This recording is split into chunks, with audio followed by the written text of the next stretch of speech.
weltaare ɓiɓɓe fulɓe anndu diine maɗa fedde heblo sukaɓe afrique weltaare tv takkusan yoni to beeli cowi to jaabali duɓe to jaabali duɓe to ɓogge to cienela sakoɓe to daara halayɓe to daara halayɓe to ƴugga jeeri to ƴugga waalo to marda jeeri marda waalo to sinthiou dañɓe ko on takkusan juula ha e nder galle ceerno mamoudou wadou to cité a sekna yembel Dakar ha to galle ceerno madani tale ko taari ɗum kala ene jeeya e gardiɗi kabaruuji men to leydi Mauritanie Mohamed Salem Hula Merzouk jagorgal kalfinaɗo ko fati e gueɗe caggal leydi aljuma hanki o ummima Nouakchott o yaaɓini Bamako lamorgo leydi Mali jillu gollal to leydi Sénégal ma jaa ha to Pikine to Rie 10 ko suka debbo goto wara jamma aljuma hanki o e nder gollorgal makko taw ko agence multiservice o tawa ko kirsaɗo to leydi Mali Italie naaɓe tato e togole goto kañumen goni biftaɓe e nder leydi he tawi waɗɗani kuccala sara kerol kuccala hakkude kerol sara kerol hakkude mabɓe leydi Burkina Faso to leydi Tchad délégation timmuɗo ummima leydi Tchad aljuma hanki o yaaɓini Bamako gam dogde koyɗe jaam yidde kay beele kay Mali ene wasa yaltude e ceetala G5 Sahel to leydi Burkina Faso landa wiyeteka MPP ko landa karok marka Christian Kabouré gonnoɗo hoorejo leydi ndi ardino ɓe mbaɗi erango noon e laamu transition nde woppita ha laaɓa gonnoɗo hoorejo leydi ndi hono kanko rok marka Christian Kabouré habaruji men joolam jaɓiri ma jaa ha to leydi Ukraine to leydi Corée du Nord ha to leydi France bisimilla mone ketki hotodirte joni piren facciren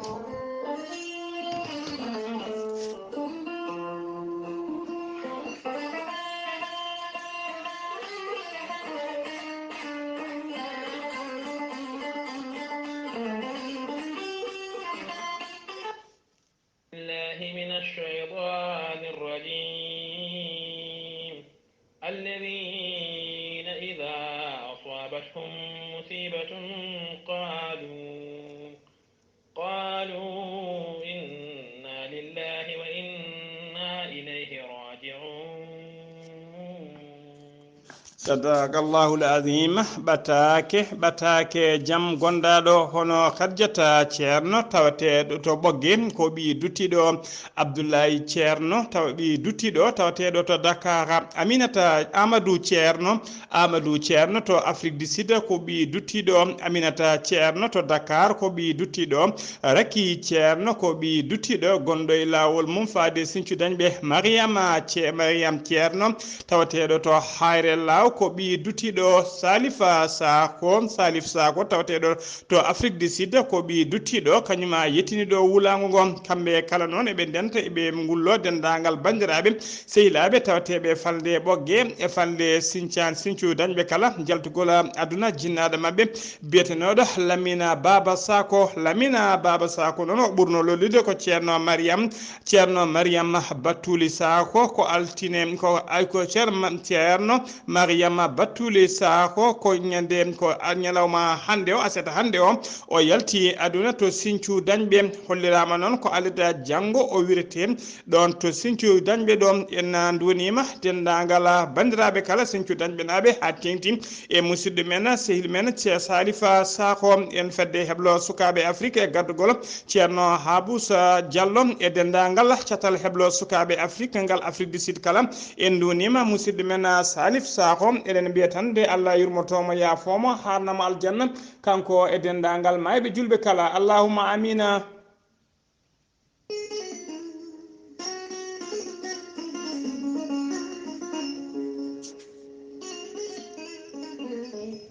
kala rafi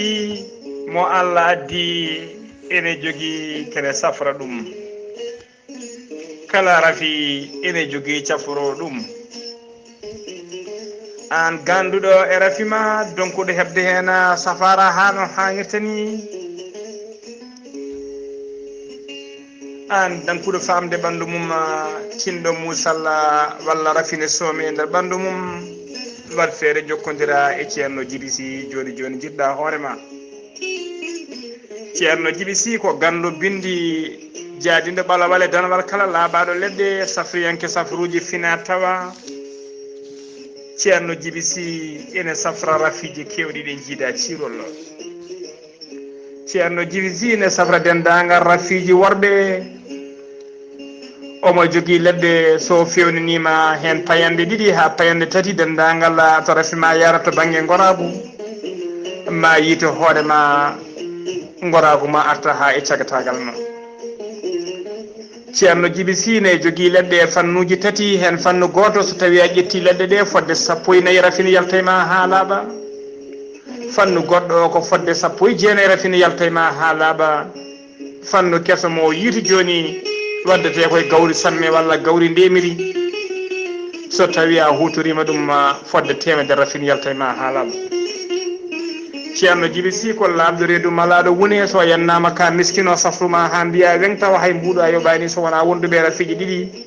mo seyɗineji mbahliti hoore mum walla jano barugal ceerno Djiby Sy ne jogui pegge usula ɓeydoje arsigaji bonnoji dabaruji ceerno Djiby Sy ne yawnani ɓe rewɓe ronkuɓe sowade wonduɓe kiste fibrom dogam sitta rewɓe dartoraɓe e rewɓe ɓe dorottaki kala ceerno Djiby Sy ne yawnani ɓe rewɓe sattoraɓe dewle ceerno Djiby Sy ene wiya an jiɗɗo waɗanede istihar ko indema inde nene ma ɗaccata to mbawɗa wonde leydi kala o haalanma ha cikaw nder ɓerde ma woni so tawi ko wonɓe Amérique wonɓe Europe ko ujunnaji ɗiɗi CFA woni ko ƴeewirta so tawi ko wonɓe leydi Mali leydi Sénégal e zone franc kala ɓen ko 100 mbuɗu woni 2000 francs CFA so tawi ko wonɓe leydi Mauritanie ko ujunere CFA walla carte de crédit o yiila o haala ko wonema ha mbiya yoni ceerno Djiby Sy ne andina dendagal killineɓe mum omo tawe oɗo saaha joni to base makko to Djoum numéro makko téléphone ko 78 163 24 82 so tawi ko numéro makko WhatsApp ko numéro makko leydi Mauritanie ko 47 22 80 84 base makko gonɗo to nettit kadi ene liggo ha no hannirta ni ene tawe ɗon min ko biteɗo Alassane Sy numéro mum ko 32 62 04 99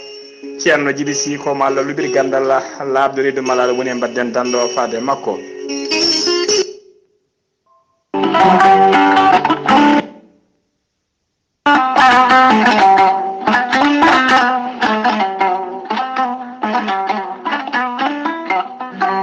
kala rafi mo jiiɗa jomiraɗo ene jippini leggal ngal ene safra ɗum gorel teya ko haako moƴƴo iwruko en tokkoridinoro ari ko wallude en e safrude en ha moni kala yiito hen hoore muɗuma gorel teya ko haako moƴƴo ala rewan ala effet a wulna ndiyamma ha wula jaw mbaɗa hen aɗa yara aɗa yiito cellal ɓandu maɗa gorel teya ene safra on neɗɗo joguiɗo AVC joguiɗo caɗele cardiaque mo nangata taare caɗele gorago ɓandu jaaɗoru neɗɗo mo ɗaɗi mum dongnata ƴiƴam mum koyɗe musoje koppu misoji jaaɗo ha jotte koyɗe muma jokkata en ɗam yahata juma e jama jokkodir e gorel teya joni joni mbiya alhamdulillah sa yiɗi hebde ko laaɓi e gorel teya jahata koto ya koyɗe en ɗam gam koyɗe musoje jokkodir e gorel teya a neɗɗo tuƴiɗo so tawi aɗa yara gorel teya gonata koye foccade ha mbiya liw sa yiɗi jokkodirde gorel teya sa yeehi to site mabɓe internet mbatta ko www.gorelteya.com ma janggan hoore maɗa sa janggi ma yii toon kala ko gorel teya safrata so tawi ne yaade maɗa mbaɗa commande mo jiɗɗa kala e nder oɗon site maɓe jaaboma ko ɓuuri yawde e gorel teya jahata koto site mabɓe internet tawi ene hawriti e gorel teya jokkodira e mabɓe sa yiɗi jokkodiri tonggode gorel teya Moustapha Mbacké to Touba 77 631 71 68 so tawi koto kiidira galle ceerno Habous Diallo aki tawe ɗon 77 554 75 54 so tawi koto Libreville Gabon jokkodirta koye biɗeɗo Pape Kana 077 39 57 97 so tawi koto New York Abou Sokawral Fouta Business +1 347 701 56 77 so tawi koto leydi France Haruna Ngaydo sa jokkodire on numéro kala leydi ndi gonɗa mawo totte joɗiɗo ɗono 06 50 99 64 43 musidɓe tedduɓe gorel teyya ko lekki ki jomiraɗo addi beele dañen jaam caforoɗen kettode kabaruuji mon e ɗemngal pulaar Afrique, Asie, Europe, Amérique, Moyen-Orient, Océanie. jam ñalle mon musidɓe tedduɓe eɗen gone hoyre-bir nogas e goho lewru duujal hitande ujunnaji ɗiɗi e nogas e ɗiɗi kabaruuji men e ɗemngal pulaar e sawtete ko musidɗo mon sehil mon Ghali Abuu Bah to karallagal ha mbawon yiide en to banggue nete ɓosojo ko miñi men sehil men Saydou Abou Bah hono noon mbiruɗen e gardidi kabaruuji men koto leydi Mauritanie pudorɗen jagol gala leydi ndi kalfinare ko faati e Cellal ade kañum e gollidiɓe mum ɓe kolleri aljuma hanki o e nder waktuji nogas nayi cakkitiɗi ɗi ko ujunere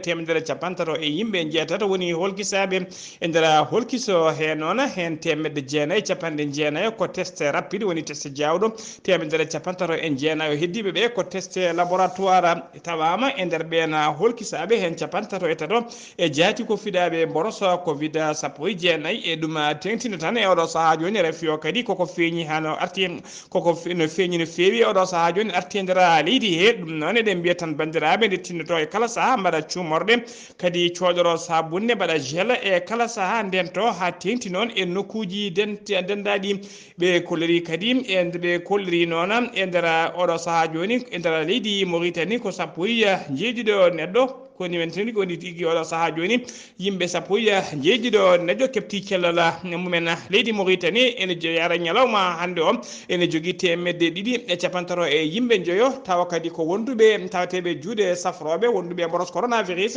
woni ko wiyete cas actif so tawi noon ko winditiɓe doggol corona tugui ko rafi wonade leydi ɗi faade ñalawma hannde o ɓe jettima capanɗe joyyi e jeetati ujunere temedde jeenayyi capanɗe jeeɗiɗi e yimɓe ɗiɗo hen capanɗe joyyi e jeeɗiɗi ujunere temedde jeeɗiɗi capanɗe joyyi e joyyi neɗɗo ko winditi kepti cellal mumen hano hannirta ni so tawi koɓe rafi o yoɓino pittali mumen ɓe jettima temedde jeenayyi capanɗe jeetato e yimɓe ɗiɗo ha joni ko leydi Mauritanie keɗoɗen jeen ha to kiifa noon Khalifa Wul Sidi Ali ko kañum woni préfet kiifa aljuma hanki o waɗi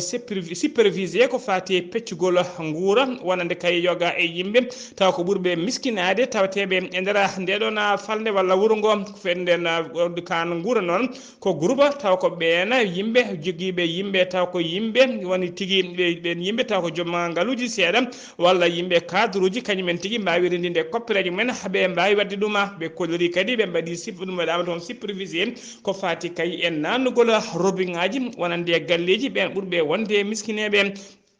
ɓe kolleri kadi e nder on ñalawma fodde capanɗe joyyi kitta taw ko kitta nguura feccirama e ɓen taw ko ɓe cellani wonduɓe rafi biteɗo insuffisance rénale fodde sappo e tati leegal ɓe kolleri wawi tigui fooɗanede ndiyam ha e nder galleji men mbaɗanama robine ngaji ɗum foof noon ko gam yidde hoybitinde wonande ɓen miskineɓe tawateɓe nder wuuro kiifango ha joni ko leydi Mauritanie keddoɗen hono mbiruɗen e gardidi kabaruji men Mohamed Salema Wula Merzouk kañum woni jagolgal kalfinade ko fate gueɗe caggal leydi woni ministre des affaires étrangères mo leydi Mauritanie o ummima aljuma hanki o ya on to Nouakchott o yabani ko Bamako lamorgo gendi Mali e mbadi noon jillu taw ko jillu gollal woni visite travail jillu ngu noon waɗi tan ko balɗe seeɗa caggal kayde leydi Mali hollirtigui wonde e oɗo saaha joni koko geddi ndeɗo fedde witede G5 Sahel koɓe yowɓe hen hoore mabɓe e ndeɗon fedde saabu no saabi ɗum noon so Mali kay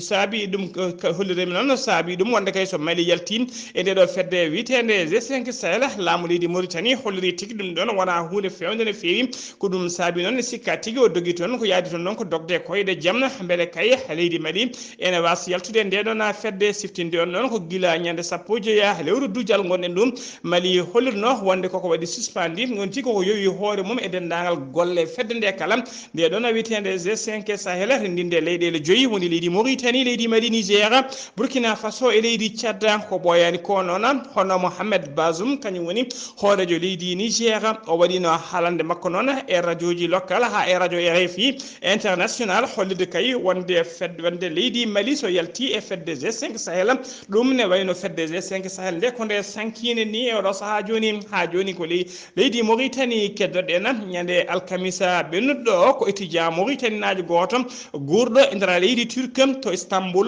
kañum tigui waɗa agressé e saaha yaltanno stade goto taw ko stade Fougou Koyngel fettete e nokku toɓe pettanno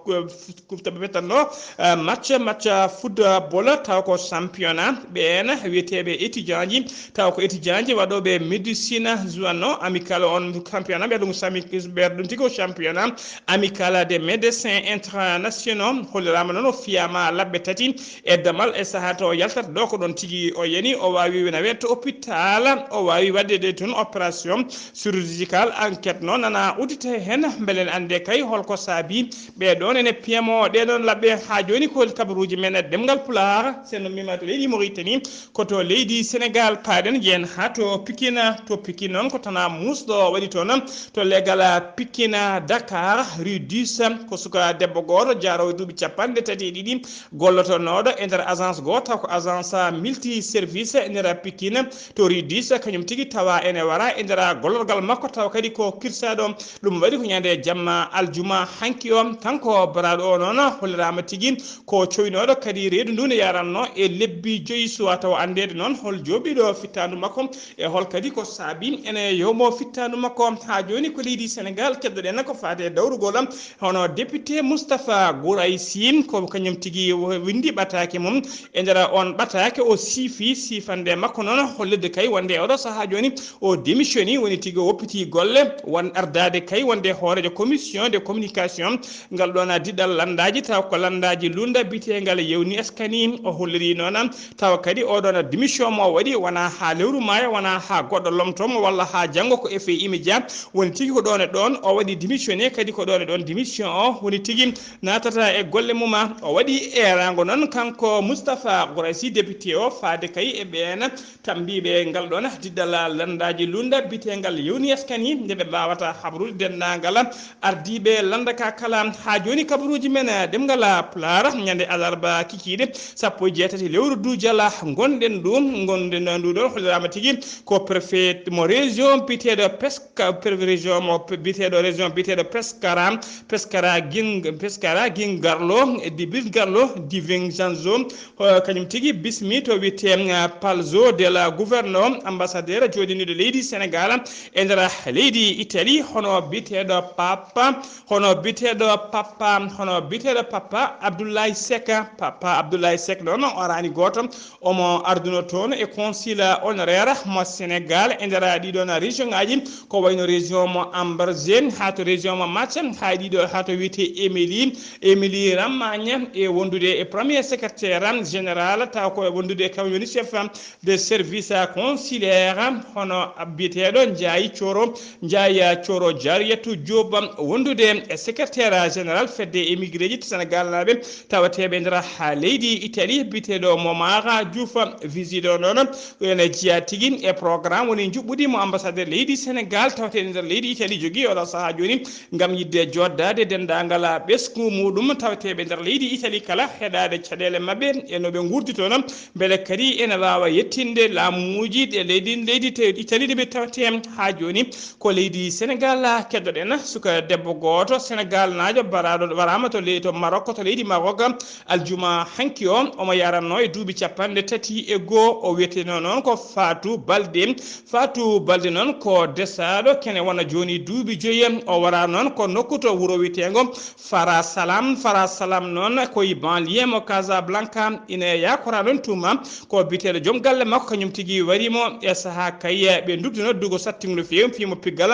musgal no fewi police mo leydi Maroc noon teɓima gorko e ɗo saaha jom tawi juuɗe dadiɓe enquête nana jokki hen beele ɗum laaɓa ceera ha joni ko leydi Sénégal keddoɗen Abdoulaye Diouf Sarr ko jagolgal kalfinaɗo ko fate cellal ade kañum e gollidiɓe mum mbaɗinoɓe kewade kala subaka so huccide ɓesgu leydi ndi andinde ɗumen ko fate bulletin de santé mboroso covid 19 ɓe kolliri noon e nder waktuji nogas ene cakkitiɗi ɗi ko temedde jeetati e capanɗe jeenayi neɗɗo woni holkisaɓe nde jok leydi e kala hen nayo tawama e jaati ko fiɗaɓe covid 19 kamɓe kala noon ko communautaire e nder ɓe cellano ɓe tato kepti cellal mumen hay goto ala mo rafi o yooɓi hay goto kadi e nder waktuji nogas ene cakkitiɗi ala batteteɗo ndiyama so tawi noon ko doggol winditiɓe e mboros coronavirus ɓe jettima capanɗe jeetati e jeegom ujunere fawi capanɗe jeegom e yimɓe jeeɗiɗo e nder hen noon hen capanɗe jeetato e nayo ujunere capanɗe jeetato e ɗiɗo keptino cellal mumen hano hannirta ni paati galleji mumen so tawi koɓe rafi o yooɓi pittali mumen e nder leydi he kala ɓe jettima ujunere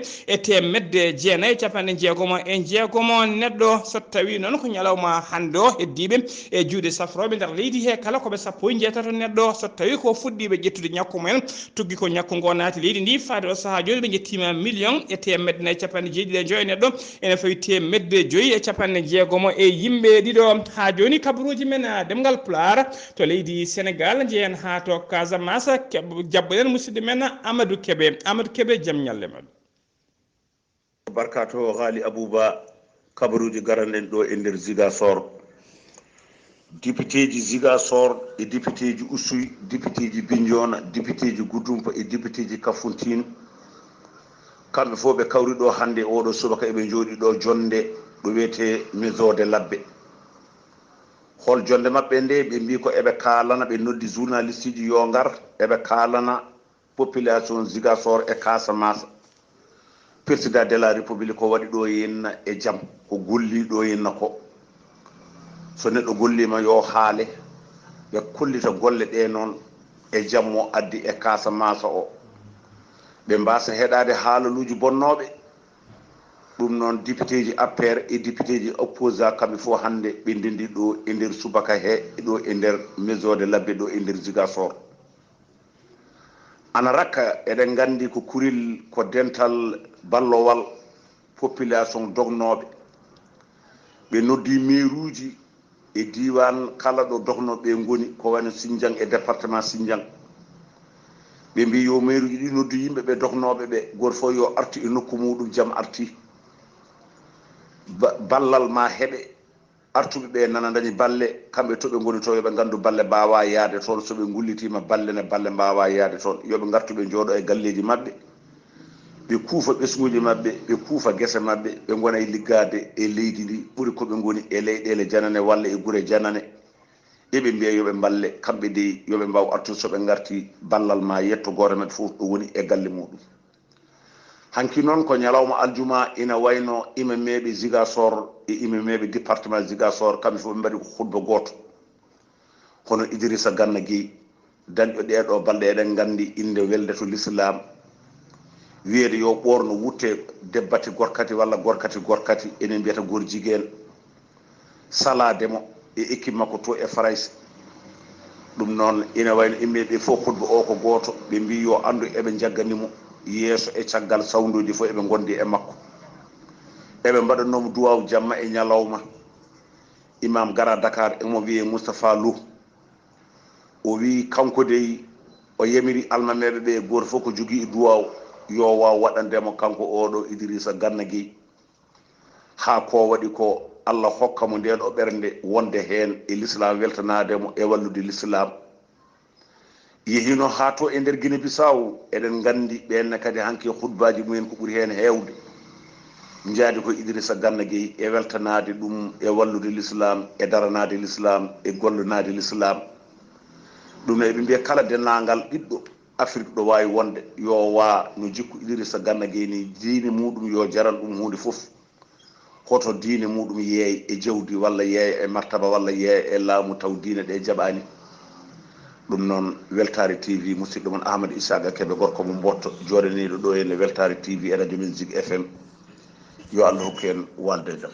allahumma amina kono noon kadi jayde weltare ɓiɓɓe fulɓe fof e fedde heblo sukaɓe afrique gardugol ceerno habous diallo enen fof en beltanima idrissa ganna gueye e ɗeɗo golle payjune ɗo fewde waɗi seno mima to ziguinchor koto leydi mali paaɗena to leydi mali noon to leydi mali haralde taw ko haralde wattore no gase jeetiɓiri woni 28e promotion taw ko ɓen heblaɓe heblo wonde koninkoɓe ɓe mbadi policier ji tawa kadi ko ɓe martaba sous officier ɓe jalti ɗum noon ko caggal kayde ɓe mbaɗatno jubbudi mabɓe ɓe mbawi heblede heblo moƴƴo no fewi kamɓe kala noon koɓe ujunnaji 2,950 sagata hen 1,950 ko rewɓe ko aljuma ɓennutto 13 lewru mai ko nden tigui wonno cérémonie jaltugol ndeɗo haralde ɗum noon waɗi ko yesso général de brigade biteɗo Daouda Ali Mohammedine kañum woni ministre de la sécurité et de la protection civile ndeɗo haralde noon wattore nogas jeetiɓiri woni 28e promotion nde indira ko pude idira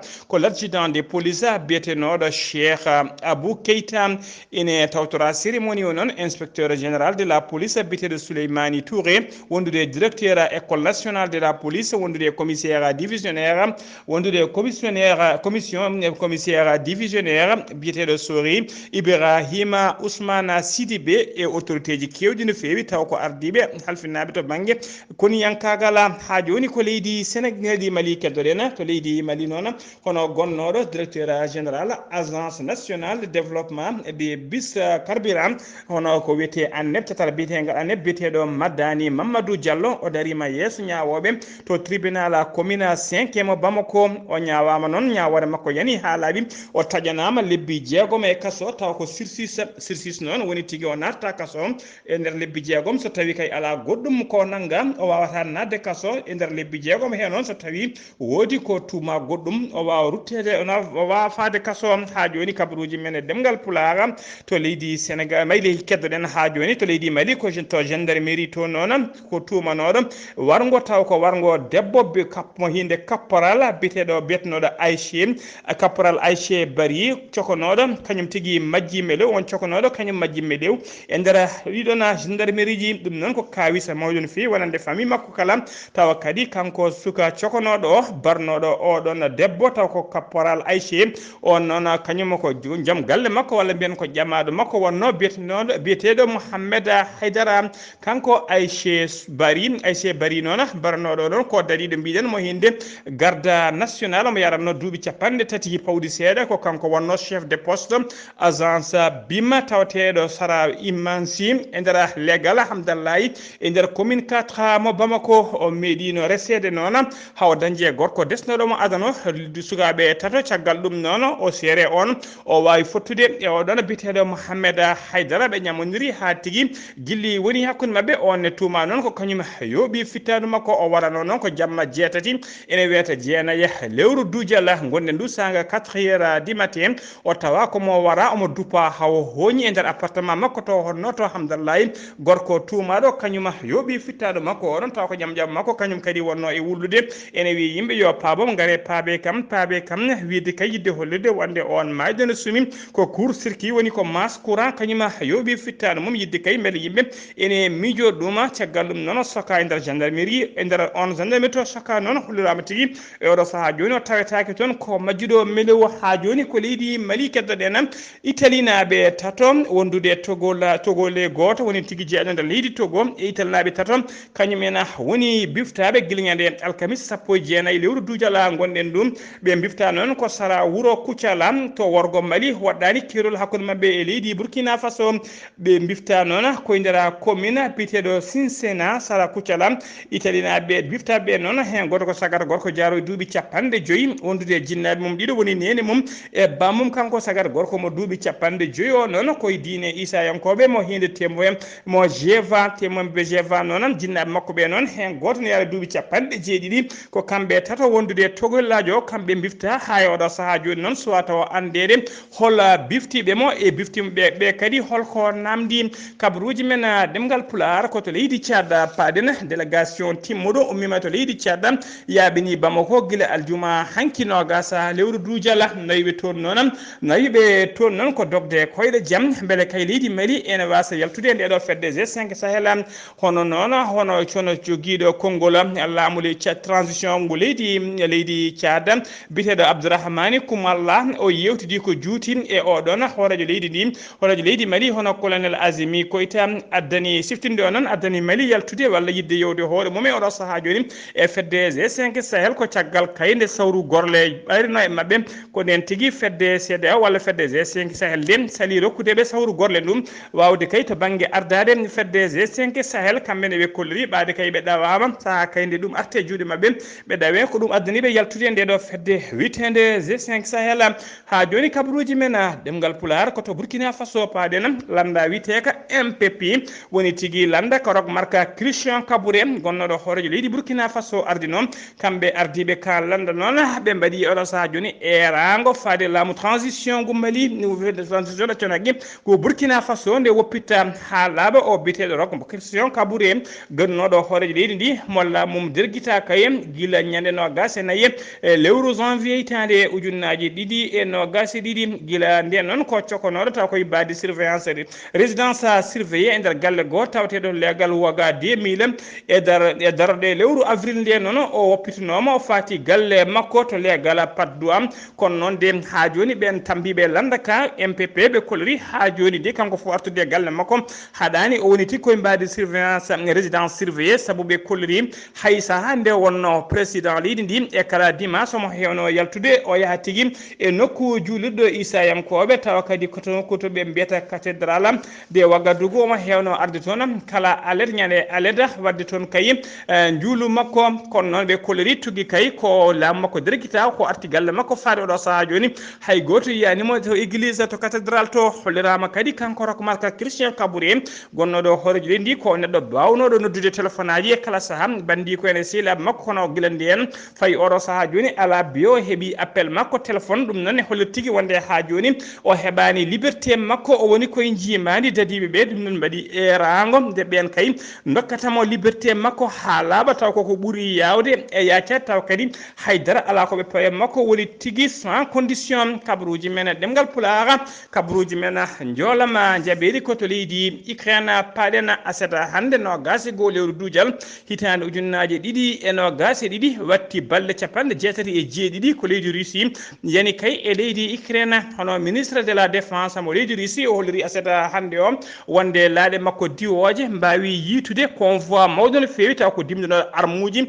ummorade leydi Europe ballitno leydi Ukraine ɓe mbawi bombardude ɗiɗon convoi ɓe bonni ɗum ha sori ladde taw ko fetelaji e gueɗe kaɓirɗe goɗɗe gonno hen so tawi koto nokku biteɗo Dambos to funnague leydi ndi hollirama tigui toon e oɗo saaha joni garmi garaji musde no fewi nana hakkude ɓeɗon koninkoɓe leydi Russie wondude combattant ji ɗeyde leydi Ukraine horejo leydi Ukraine holliri ñalawma hande aseta hande o e nder leydi he kala ɓe jogui temedde jeeɗiɗi ujunere combattant woni joguiɓe petelaji gam rende leydi mumen e habtade oɗo saaha joni ɓeɗon koninkoɓe leydi Russie yirɓe kay toñjeɓe e yande mabɓe koto leydi Corée du Nord paɗen leydi Corée du Nord noon tawe caɗele mawɗe no fewi wonande oɗo brosse biteɗo Covid 19 oɗo saaha joni koko handi tigui leydi Corée ha tiiɗi oɗo saaha noon ñalawma hande o horejo leydi Amérique hono Joe Biden kañum e horejo Corée du Sud hoddiɓe Corée du Nord ɓe kolli kamɓe ɗiɗo kala eɓe mbeeri junggo gam yidde faabade horejo leydi Corée du Nord so tawi kay